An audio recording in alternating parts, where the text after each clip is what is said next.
Akash, please come and be Just seated. sit with the team in the front row.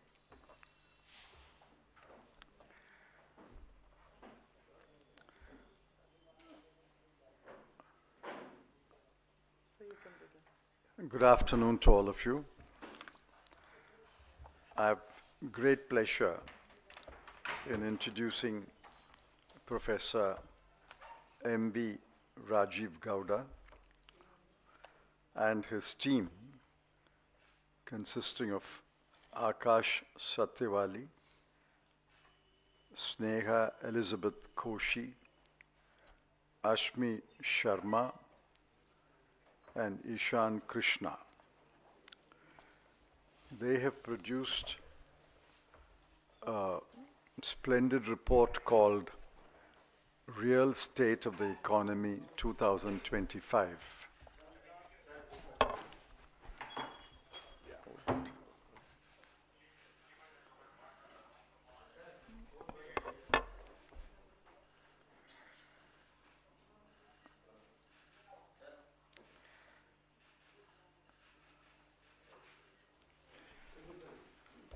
Many of the facts mentioned in this report are conveniently buried by the union government. They are press releases, they are statements, completely ignore the facts. And with a few exceptions, the media does not get an opportunity to carry the truth about the economy.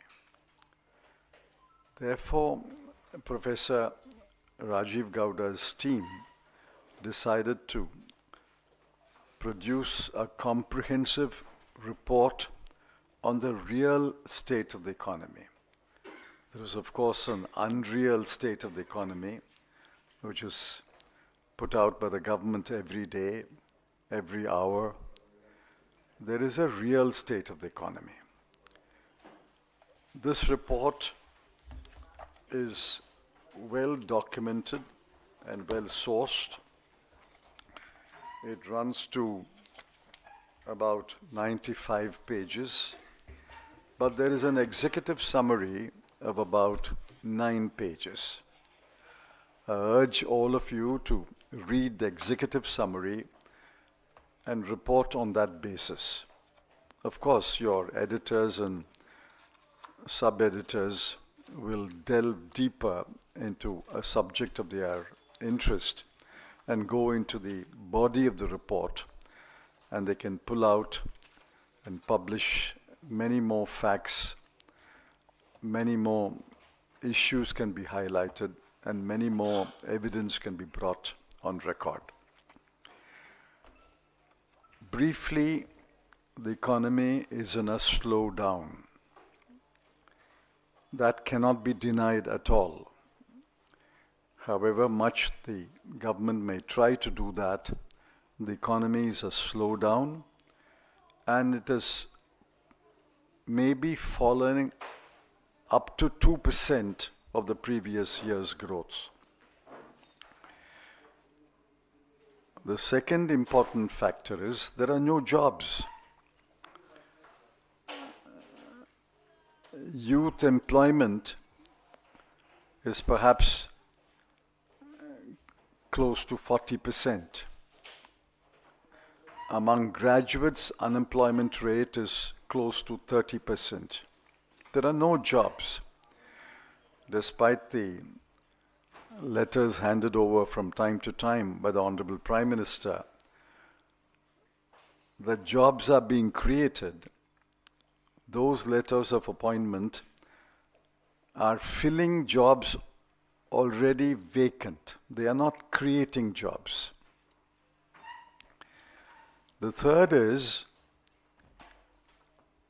wages have stagnated for 4 or 5 years, especially rural wages, agricultural wages, daily workers. Wages have stagnated for 4 or 5 years. In the meanwhile, inflation is raging. look at food inflation, education inflation, and healthcare inflation. All are in double digits. Food, education, and healthcare inflation are in double digits. While inflation has been raging for 2 or 3 years, and in many cases in double-digit inflation, yet the wages have stagnated. And finally, there's huge inequality. Nobody's denying that the upper crust of 1% is extremely wealthy. I concede even the middle class, the top 20 or 30% may be better off. But what about the remaining 70%? The population lives on about 100 to 150 rupees a day. That is 50% of India's population lives on about 100 to 150 rupees a day. There's huge inequality. And that gap between the rich and the poor is growing.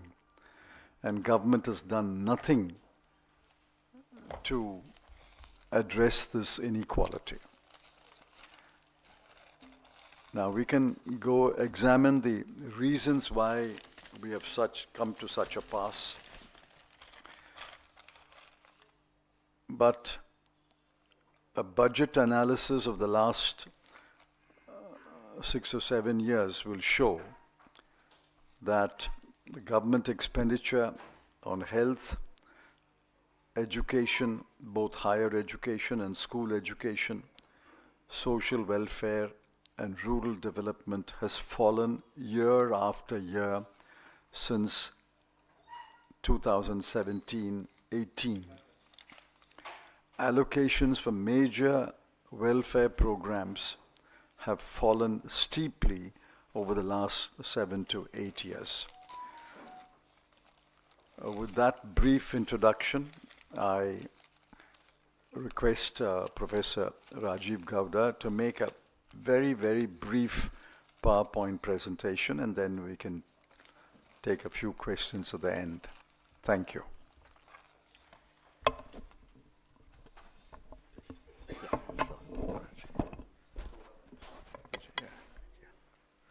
Thank you, sir. I just want to give you the key highlights of the report that Mr. Chidambaram has just released. That report will be shared with you immediately after the press conference. And we will also be sending you a soft copy of the report, of a Word version of the executive summary. Now, and I can also send you the highlights PPT if you wish. Anyway, I'm not going to repeat what he has already highlighted, but let's go ahead. So the key issue is what happened to growth. That is the title of our report this year. The unemployment crisis, Mr. Chidambaram has highlighted, and you can see that without repeating what he said, what we're going through is a phase of job destruction, job loss growth. Earlier, we used to be concerned about jobless growth. Now, this is what we're facing. Our parents of India invest so much in their children's education. However, today, graduates face an unemployment rate of 29%. The more educated you are, the less your chances of getting a job. And manufacturing jobs have declined. People are moving back to the farm where they're underemployed. And women are badly hit. Next. This is just illustrating the education and job situation. Next, please. Now, growth, the theme of our cover, basically, what you've seen over the last, ever since demonetization and GST, we've seen the economy slump. And this Modi slump, as you may want to call it, is now the new normal. This has become 6% or so as the average growth. At this rate, we are heading straight into what economists call the middle income trap. This means that the kind of opportunities that we were hoping to create, the demographic dividend that we are hoping to encash, all those are doomed. Essentially, we will be a stagnating middle-income country, underproductive and uncompetitive globally. Per capita income has been growing at 4.52% since 2014, since Prime Minister Modi took over, and our per capita income is now below that of Bangladesh. 34% of Indians survive on less than 100 rupees per day, and income inequality is worse than it was under the British. Next, please. Yeah, this is just the detail. It's there in the report. The other real challenge, next, is that incomes are stagnating, people's and household savings are dropping, and their debt levels are increasing. Household savings are now at a 47-year low. Consumption growth is at a 20-year low, and household debt has soared to a record 39% of GDP. Basically, the families of India are in deep distress. Next, manufacturing. The normal pattern of development is the move from farm to factory and then to services. India is experiencing a reversal of this particular pattern, and you all recall the Independence Day speech when Prime Minister Modi announced Make in India. And it's been a decade since that moment, and if you look at the targets, the target for Make in India was to increase manufacturing growth to 12 to 14% per annum. Since that period, it has averaged 5.8%. He wanted to increase the share of manufacturing in GDP to 25% by 2022. Last year, the share has remained stagnant at 15.8%. Number of jobs in manufacturing have come down by half between 2016 and 21.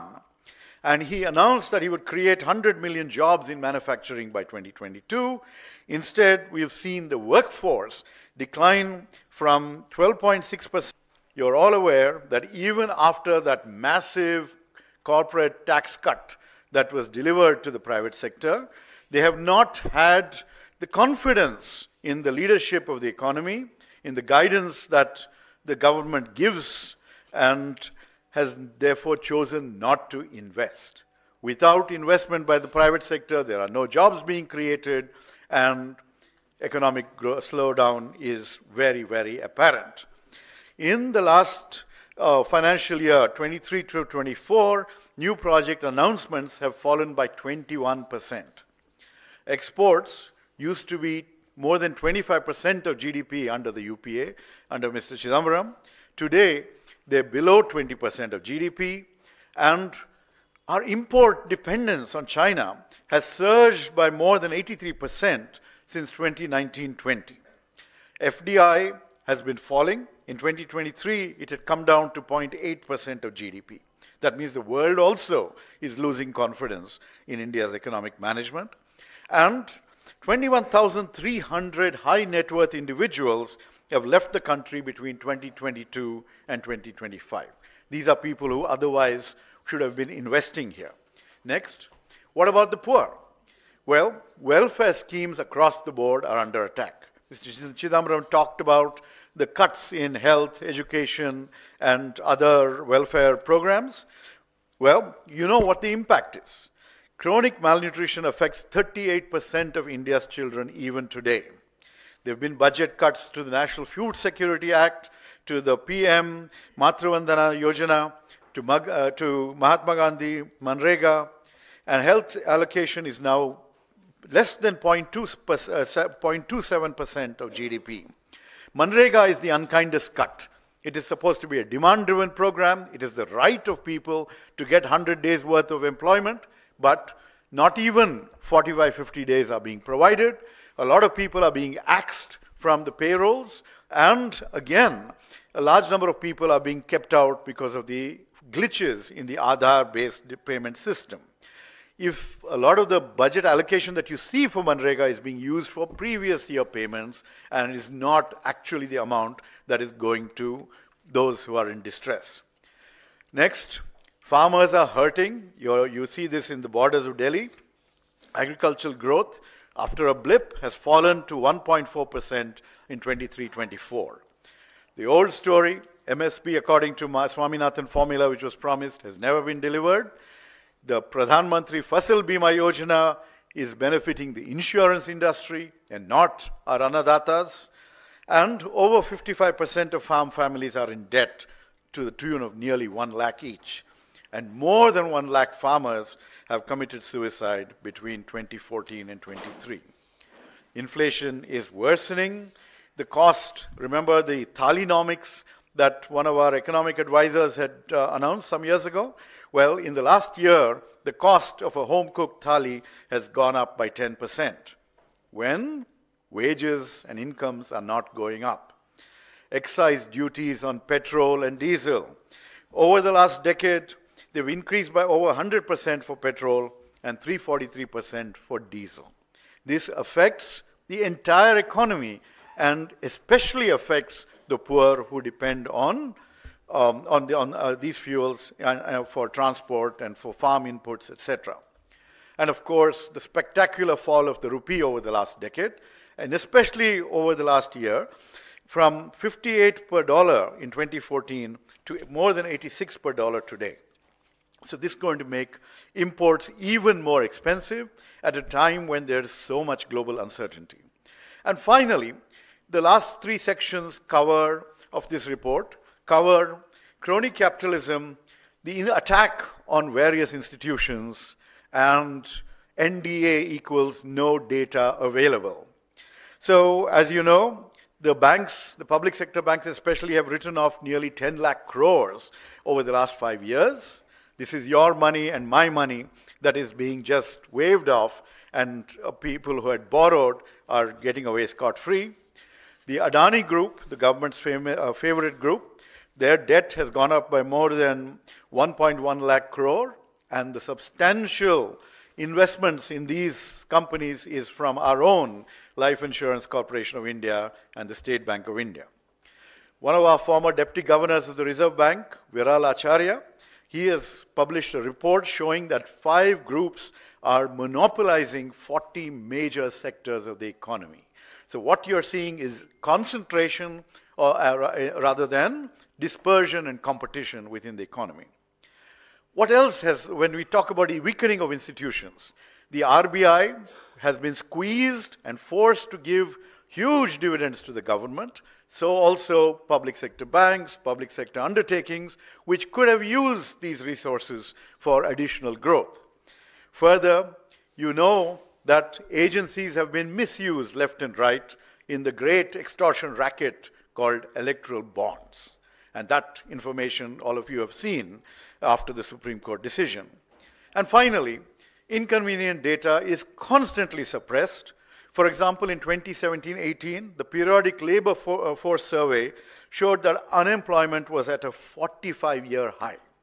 And as is typical of this government, they rejected it, they called the data flawed, and basically anything that reeks of bad news, instead of treating those as warning signs, the government just hides that data, rejects that data. Basically, the emperor has no clothes, the economy is in deep distress, and now request Supriya Srinath to speak to you about this and give you the highlights in Hindi. Oh, sorry.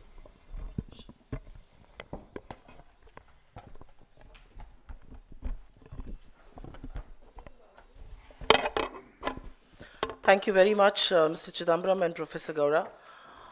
आप सब लोगों को मेरा नमस्कार। अगले 48 घंटे में union budget आना है और कल इकोनॉमिक सर्वे आएगा और हवाई बड़े बड़े दावे किए जाएंगे, लेकिन असलियत क्या है उसका संक्षिप्त विवरण मैं हिंदी में कर देती हूँ। श्री चिदम्बरम ने आपको डिटेल्ड एक समरी अंग्रेजी में दी और प्रोफेसर गौड़ा ने आपको डेटा और तथ्यों के साथ, आंकड़ों के साथ ग्रोथ से लेकर नौकरी तक समझाया। लेकिन क्या यह सिर्फ आंकड़ों की बात करने की प्रेस कॉन्फ्रेंस है? क्या जब रियल स्टेट ऑफ इकोनॉमी की हम बात कर रहे हैं, और मैं संक्षिप्त में, बहुत ही छोटे संक्षिप्त उसमें आंकड़े जो बताए गए अंग्रेजी में, उसमें हिंदी पे बोल देती हूं, क्या यह सिर्फ आंकड़ों की बात है या इनके पीछे छिपे चेहरे, इनके पीछे कहानियां, इनके पीछे दर्द, इनके पीछे तकलीफ, इनके पीछे दिक्कतें झेलता हुआ एक हिंदुस्तान है? और उनके कुछ चेहरे मैं आपको यहां पर दिखा दूंगी। जैसा कि कहा गया, आज की तारीख में युवाओं की बेरोजगारी भयावह है। अगर आप स्नातक हैं, ग्रेजुएट हैं, तो 29% लोग बेरोजगार हैं। दिक्कत की बात यह है कि मैन्युफैक्चरिंग में एक बब्बर शेर बनाया गया था, मेक इन इंडिया का, वो कागजी शेर निकला और मैन्युफैक्चरिंग की नौकरियां लगातार गिरती जा रही हैं। मैन्युफैक्चरिंग का शेयर इकोनॉमी में 25% होना था 2022 में, वो महज 15% के थोड़ा सा ऊपर है। असलियत यह है कि बड़े बड़े हवाई क्लेम किए गए, लेकिन पिछले 10 साल में नरेंद्र मोदी के शासनकाल में जीडीपी ग्रोथ रेट मात्र 6% थी, जो कि यूपीए के 10 साल के 7.6% से कहीं कम है। असलियत यह है कि बगल वाले बांग्लादेश का पर कैपिटा इनकम हमसे आज की तारीख में ज्यादा है। असलियत यह है कि कर्जे का बोझ हिंदुस्तान के आम परिवार झेल रहे हैं, किसान झेल रहा है, महिला झेल रही है, युवा झेल रहे हैं, बेरोजगार झेल रहे हैं। असलियत यह है कि गोल्ड लोन, अपने सोने को गिरवी रखकर आज लोग घर चलाने को मजबूर हैं, तो जो मंगलसूत्र छीनने की बात करते थे वो खुद मंगलसूत्र छीन रहे हैं। असलियत यह है कि कॉर्पोरेट टैक्स, जो बड़े बड़े पूंजीपति, बड़े बड़े उद्योगपति टैक्स देते हैं, वो आजाद हिंदुस्तान में पहली बार इनकम टैक्स से कम है, और हम और आप इनकम टैक्स और जीएसटी के तरह से टैक्स ज्यादा दे रहे हैं। गरीब आदमी का गला ज्यादा रेता जा रहा है। बहुत चरण वंदन करते हैं टीवी चैनल पर आकर, और अगर आप सामने उनके माइक लगा दीजिए, लेकिन हिंदुस्तान के पूंजीपति नरेंद्र मोदी जी की नीतियों पर विश्वास नहीं करते हैं। वो इन्वेस्टमेंट करने को, निवेश करने को नहीं तैयार है, और इसीलिए निवेश की जो दर है, इन्वेस्टमेंट का जो रेट है, वो लगातार गिरता गया है। असलियत यह है कि लाल आंखें दिखानी थी चीन को, लेकिन चीन के साथ व्यापार सबसे ज्यादा किया नरेंद्र मोदी ने, और 83% से ज्यादा ग्रोथ चीन से आए हुए, आयात किए हुए सामान की हुई। हमारे डोमेस्टिक कैपिटलिस्ट को, डोमेस्टिक उद्योगपतियों को तो नहीं भरोसा है। एफडीआई का जो एक झुंझुना बजाया जाता था वो भी थम गया है। विदेश के लोगों को भी मोदी जी की नीतियों पर, उनके शब्दों पर भरोसा नहीं रह गया, और इसीलिए एफडीआई भी गिर रहा है। असलियत यह है कि अगर लोगों के पास देश छोड़कर बाहर जाकर बसने का मौका है, बाहर जाकर निवेश करने का मौका है, तो असल में वो कर रहे हैं। 21,000 से ज्यादा हाई नेटवर्थ इंडिविजुअल्स ने इस देश की नागरिकता छोड़ दी है।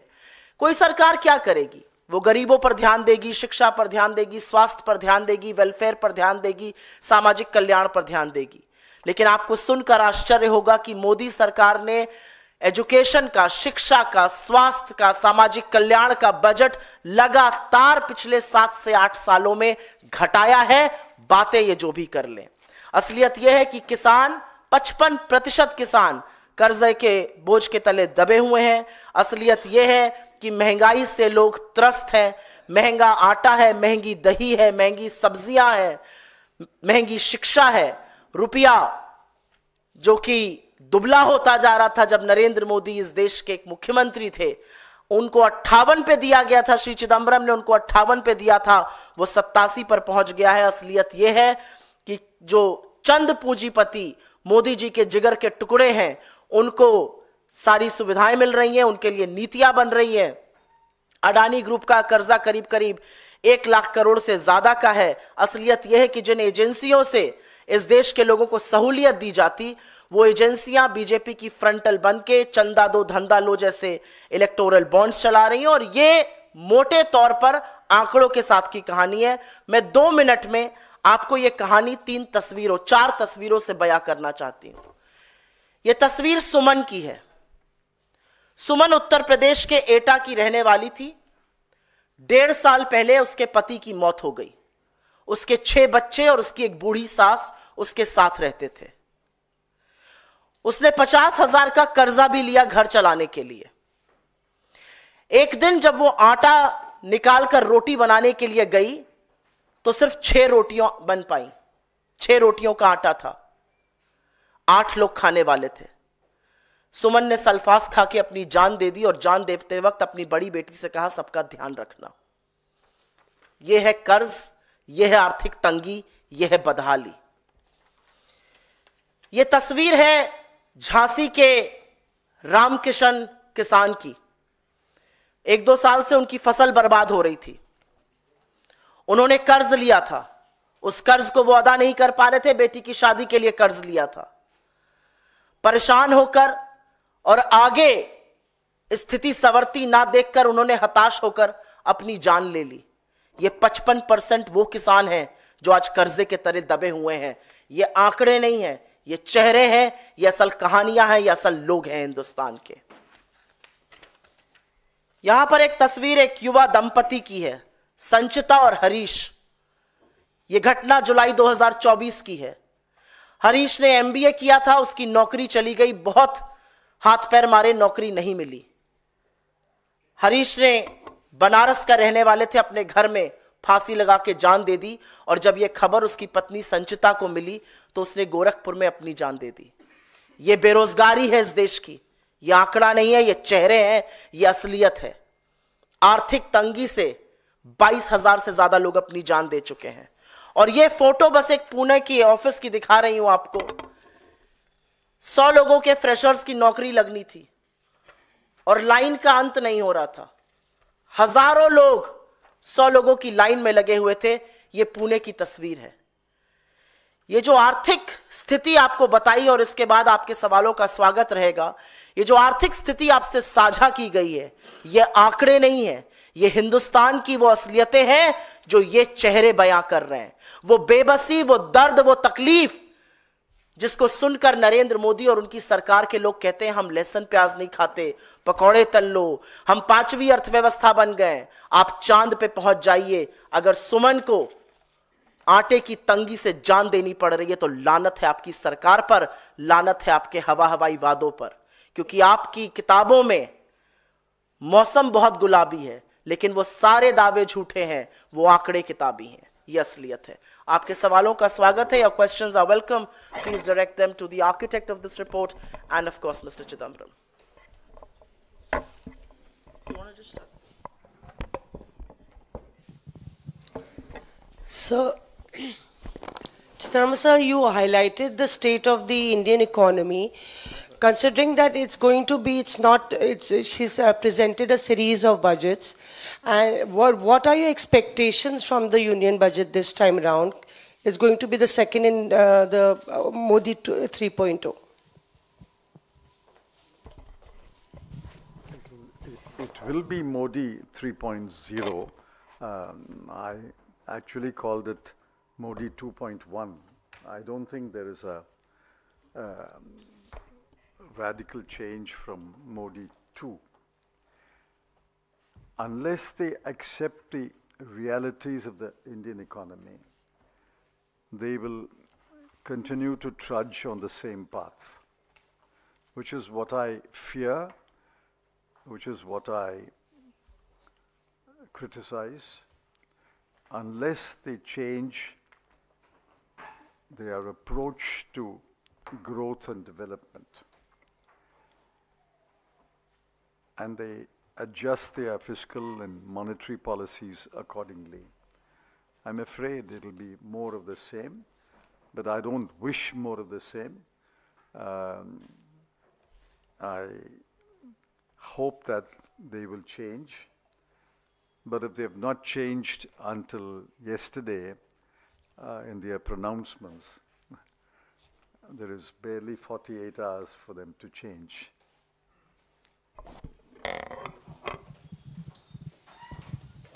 Mr. Chidambaram, you were talking about, I hope they change and everything else, and what you have put out in your report very categorically says that there is stagnation in terms of salaries and everything else, and what is required for growth is something that it needs a transformational change. Having said that, we are told that the government is attempting a direct tax code, which the UPA also attempted to do so, and somehow didn't go forward. Now I think the Prime Minister and the Finance Minister are keen on simplifying things to a great extent. Do you think that this will help to give a new fervor to the middle class, which has been stagnating in the last, as per your report, and has been seen with growth really going forward, not going forward? Direct taxes are a small part of the economy. The number of people who pay income tax, which is what the direct taxes code is, the number of people who pay income tax is about 8 crore or so. And out of them, little over 5 crore file nil tax returns. So the direct taxes code really applies only to about 3 to 4 crore people. I welcome a direct taxes code. We attempted, Mr. Pranab Mukherjee attempted, but it failed. Failed because the BJP leaders in the Lok Sabha and Rajya Sabha told me that they have no appetite for any more reform. This is in 2013-14. I'm quoting the words, we have no appetite for any more reform. And if the Dr. Manmohan Singh government brings major reform bills, we're not going to support it. The direct taxes code could not have been passed without the opposition support at that time, because the government did not have an absolute majority. The Congress did not have an absolute majority in both houses. So I will welcome the attempt to introduce a direct taxes code, but if the direct taxes code is going to be a similar exercise like the so-called IPC, CRPC, Indian Evidence Act revisions, it's a waste of time. Because as you know, 90 to 99% of the old 3 laws were cut and pasted into the new law. If the present Income Tax Act is going to be cut and pasted 90 or 95%, it's a waste of time.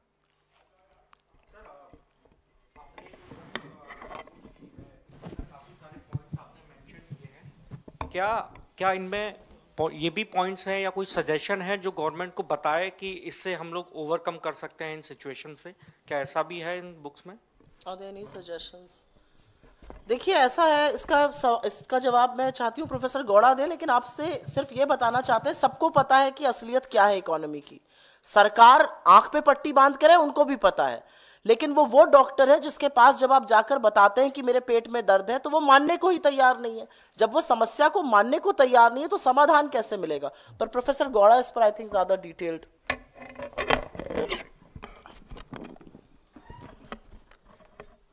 Our job is to tell the truth about the economy and to lay out the facts.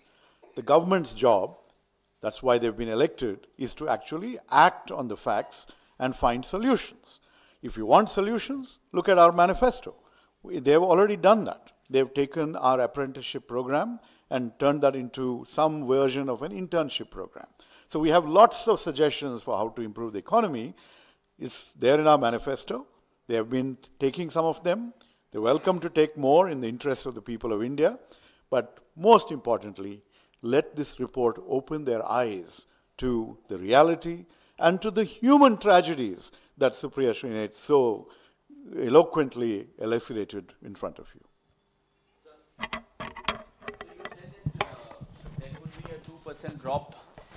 So you said that there could be a 2% drop in the GDP levels. I said there has been. There has been a 2% drop. So going forward, do you also fear that the economy could go into recession? And how do you look at the government's claims that it is one of the fastest growing economies and so on? The economy will not go into a recession. I've explained that many times. Even if there's no government in India, we will grow at between 4 and 5%. Because the farmers, the workers, the small industries continue to produce food grain and other things and services. India's economy will not go into a recession. question is how much more, how much higher than the 4 to 5% can the government's policies make. This government's policies added about 1 to 1.5%, maximum of 2% to the inherent growth rate. But that's not sufficient. I pointed out in one column that we are indeed the fastest growing economy in the world. But please remember, growing at 2.7% last year, the US added $787 billion to GDP in that 1 year. So 2.7% adds $787 billion. China grew last year at 4.9% and it added $895 billion to its GDP. At 4.9, it adds $895 billion. We are growing at a faster rate. There's no doubt about that. But we add only $256 billion to our GDP because our base is low. We are 1/5 the size of China. So don't compare the growth rates. Compare the addition to the GDP. Growth rate is important, but the addition to the GDP, and is the gap narrowing or widening? The numbers are given you. If China adds $895 billion a year, US adds $787 billion a year, and we add $256 billion a year, the gap is growing.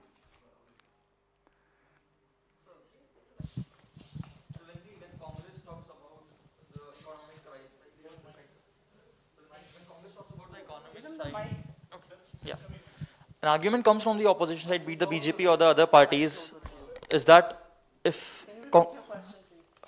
So my question is basically when Congress talks about the economic slowdown and everything, an argument that comes from the opposition side, from the BJP, is that if you have such experts from the Congress side, why not work on the Himachal Pradesh government? Why not talk about the physical dip that is going on in Himachal Pradesh? So what is Congress doing in that? They're saying that the BJP says that if you have such great economists, why don't you work in Himachal Pradesh where things are falling? But that's not true actually. But we are talking about India's economy. Fiscal policy of India is not decided by a state government. Monetary policy is not decided by the state government. Direct taxes are not decided by the state government. GST, state governments have a role, but it's overwhelmingly weighted in favor of the central government. Therefore, we are talking about the national economy, India's economy, and you turn around and repeat their question, why don't you work on Himachal Pradesh? Himachal Pradesh is not an independent country. So in last 10, 11 years, unemployment has been one major issue that opposition has been raising. As a former finance minister, what do you think, what's wrong with the government's approach in terms of addressing this issue?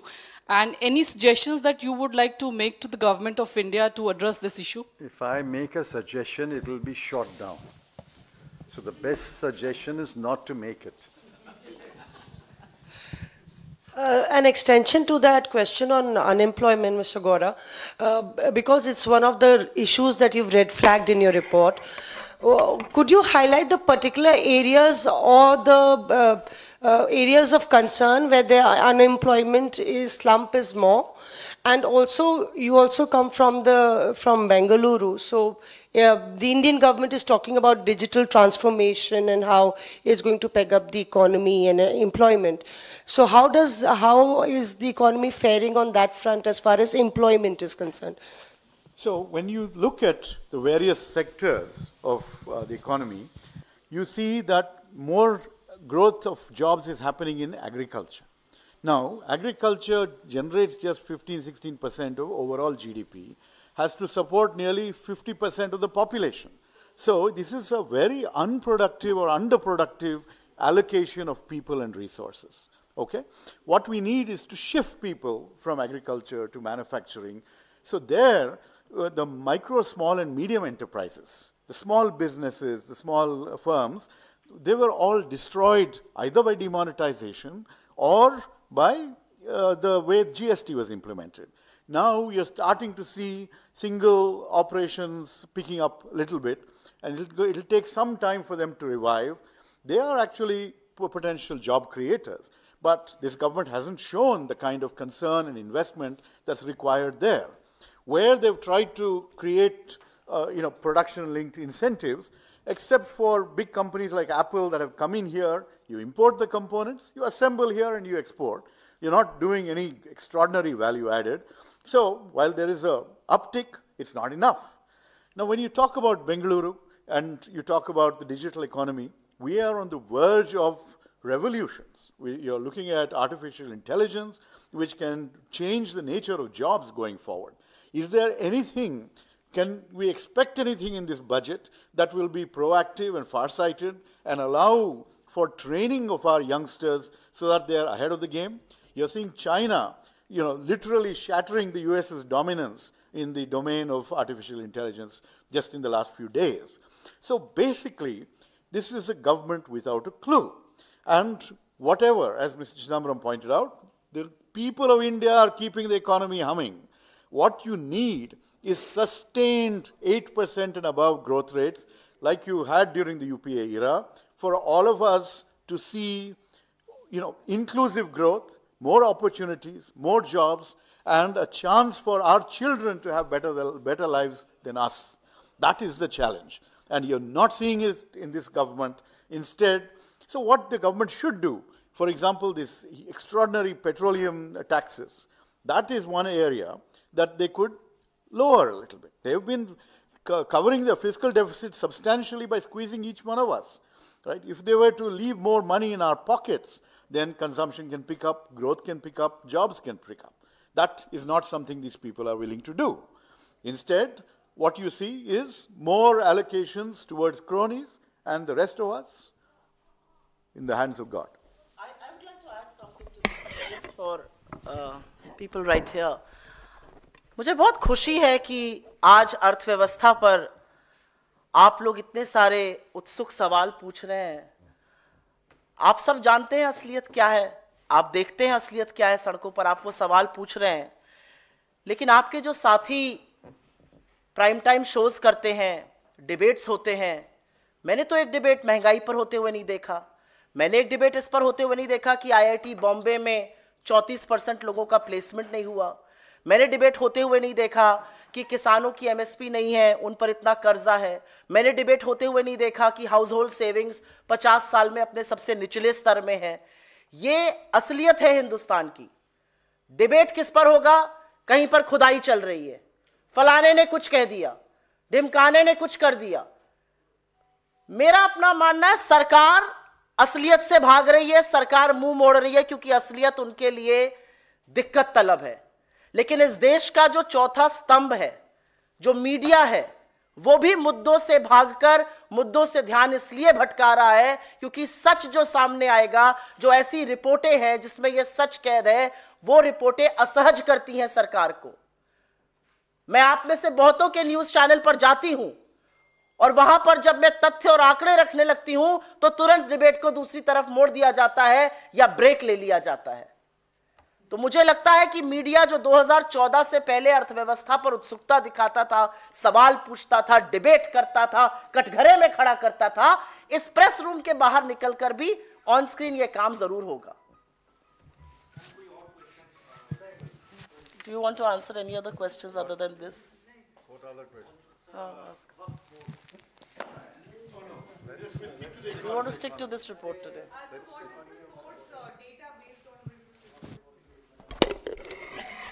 This data is sourced often from government data, Ministry of Statistics and Program Implementation, World Bank, media reports, everything that is in public, Press Information Bureau. This is all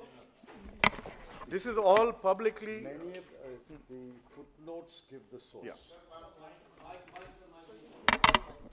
Footnotes give the source. Every page. Just a moment. For example, it says Economic Survey, NSSO Survey, Ministry of Statistics. It also gives the Times of India as a source, but I hope one of you represent the Times of India and you don't disown your source. Therefore, the source is given in several footnotes, and I can count several footnotes in each chapter. So it's not as though we have written this report, or Professor Gowda's team has written this report without acknowledging and indicating the source. Thank you very much. Thank you very much. Thank you.